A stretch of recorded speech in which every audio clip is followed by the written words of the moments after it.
So, what time is it? Story It's story time! And we got Broom on the Broom. Broom on the Broom by Julia Donaldson. Okay, here we go.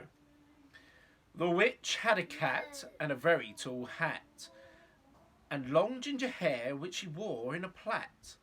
How the cat purred and how the witch grinned as they sat on their broomstick and flew through the wind. But how the witch wailed and how the cat spat. When the wind blew wildly, it blew off her hat. It's blown off her hat. Oh no, it's blown off her hat. Down, cried the witch, and they flew to the ground. They searched for the hat, but no hat could be found. Then out of the bushes, on thundering paws, there bounded a dog with the hat in his jaws. He dropped it politely, then eagerly said, as the witch pulled the hat firmly down on her head, I am a dog, as keen as can be. Is there room on the broom for a dog like me? Yes, cried the witch, and the dog clambered on. The witch tapped the broomstick, and whoosh, they were gone. Wowza-rooney. Are you going to sit up on the bed, young man?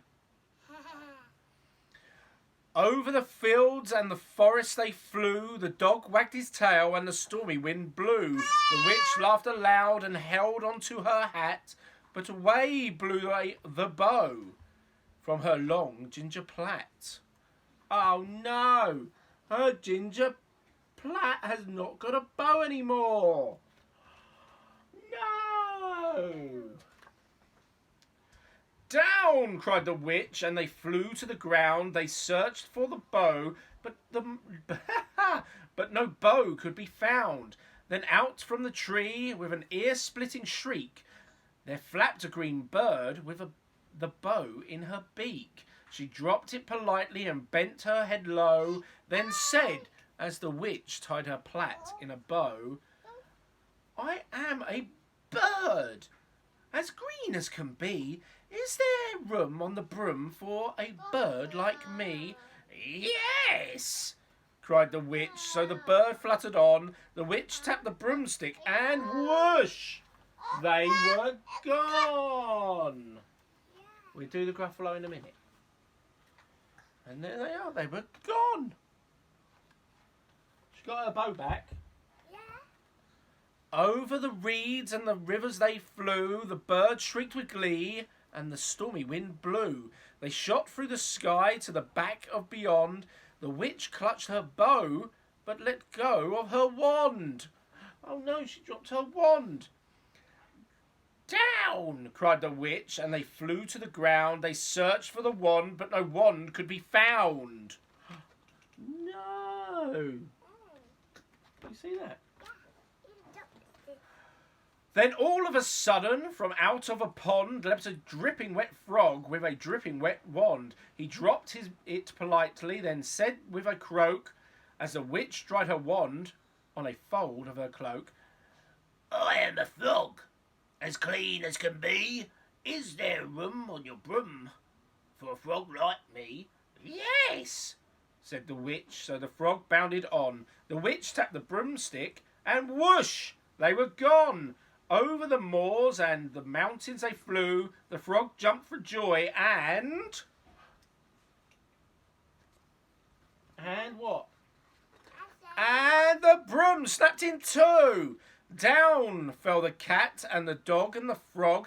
Down they went, tumbling into a bog. The witch's half broomstick flew into a cloud, and the witch heard a roar that was scary and loud. What do you think it is? Oh no, what do you think it is, everyone?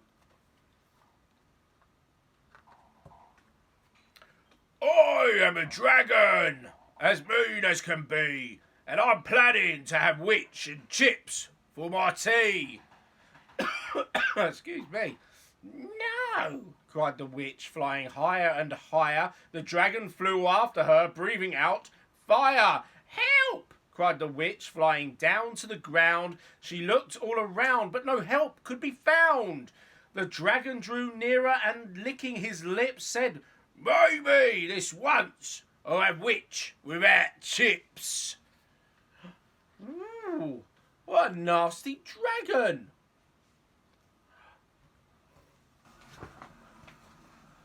But just as he planned to begin on his feast, from out of a ditch rose a horrible beast.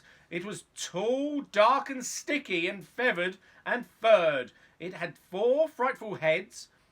It had wings like a bird, and its terrible voice, when it started to speak, was a yowl and a growl and a croak and a shriek.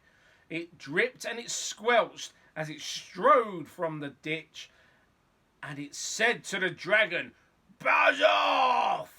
That's my witch!" What do you think that is? It's scary. It's scary! I think it'll be alright though. Yeah. Mine not going. The dragon drew back and he started to shake. "I'm sorry," he spluttered. "I made a mistake. It's nice to have met you, but now I must fly." And he spread out his wings and was off through the sky. And then down flew the bird, and down jumped the frog. Down climbed the cat, and phew, said the dog. And "Thank you, oh thank you," the grateful witch cried. "Without you, I'd be in that dragon's inside." Oh, wow. So it was all the animals.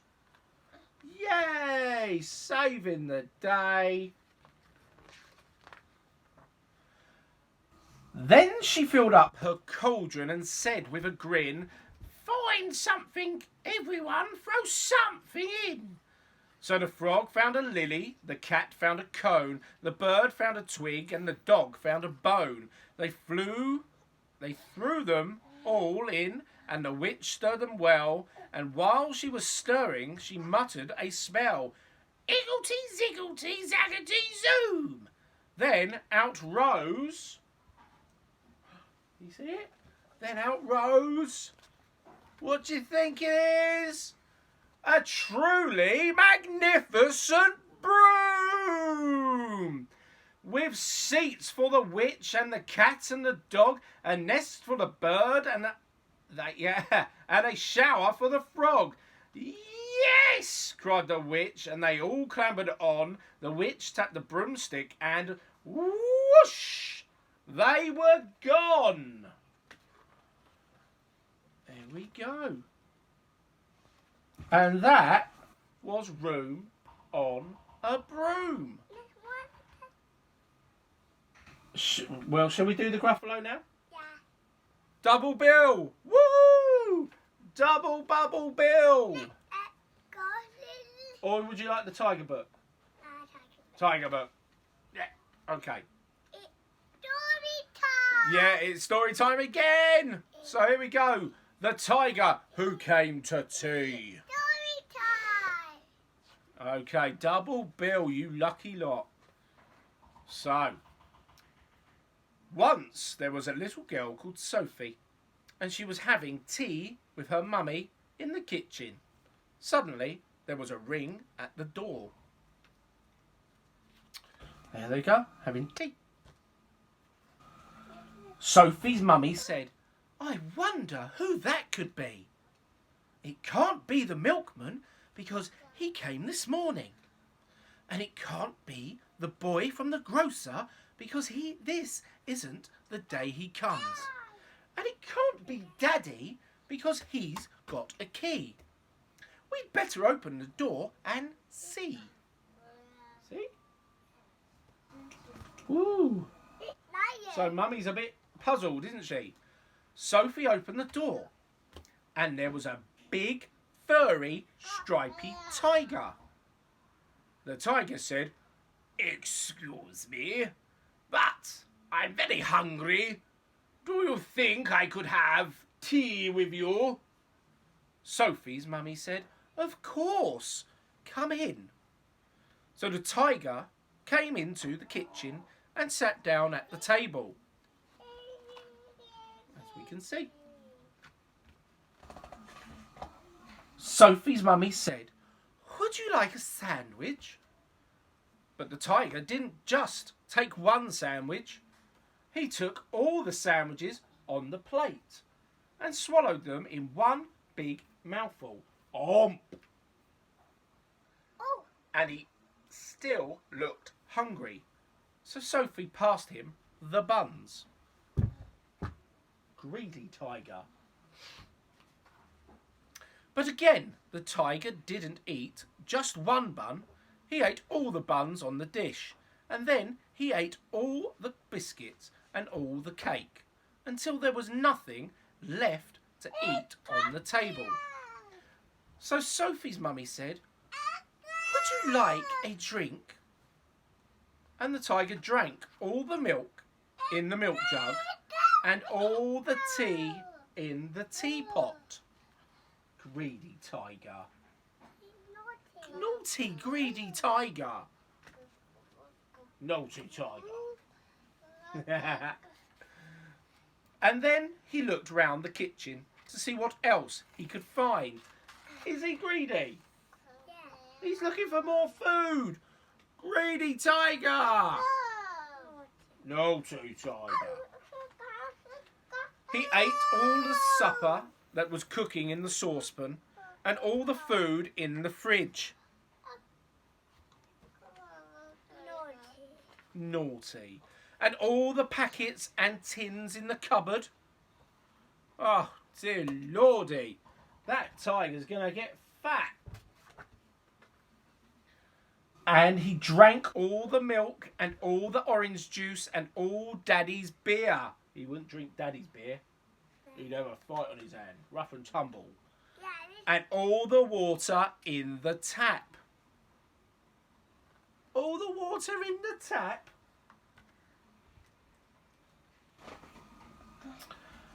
Then he said, "Thank you for my nice tea. I think I'd better go now." And he went. Sophie's mummy said, "I don't know what to do. I've got nothing for Daddy's supper. The tiger has eaten it all. Oh no, what a dilemma. Eaten all of the dinner that was going to go to Daddy. I know. There'd be a riot here if Daddy didn't get his dinner, wouldn't it?" Yeah. And Sophie found she couldn't have her bath because the tiger had drunk all the water in the tap. Just then, Sophie's daddy came home. Yeah.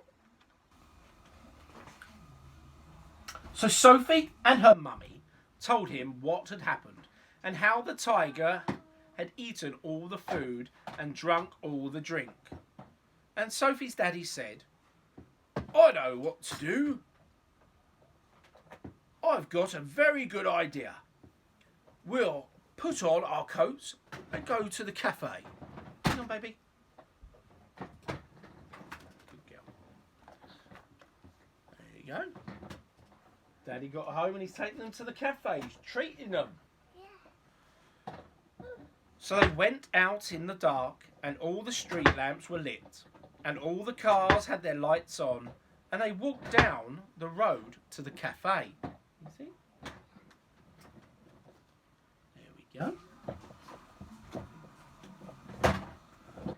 And they had a lovely supper with sausages and chips and ice cream. In the morning, Sophie and her mummy went shopping and they bought lots more things to eat. And they also bought a big tin of tiger food in case the tiger should come to tea again. That's good thinking, isn't it? Just in case. Yeah. But he never did. And there you go. The tiger never came back to tea. But he's playing his flute saying goodbye, goodbye, goodbye. Anyway, no more stories now. So say bye-bye, say night-night. All right, yeah, you can have mummy, but say night-night. Wave. Don't be sad. Tired girl. No night, everyone. Hope you enjoyed the double bill. Doesn't happen often. No night, everyone. Sleep well.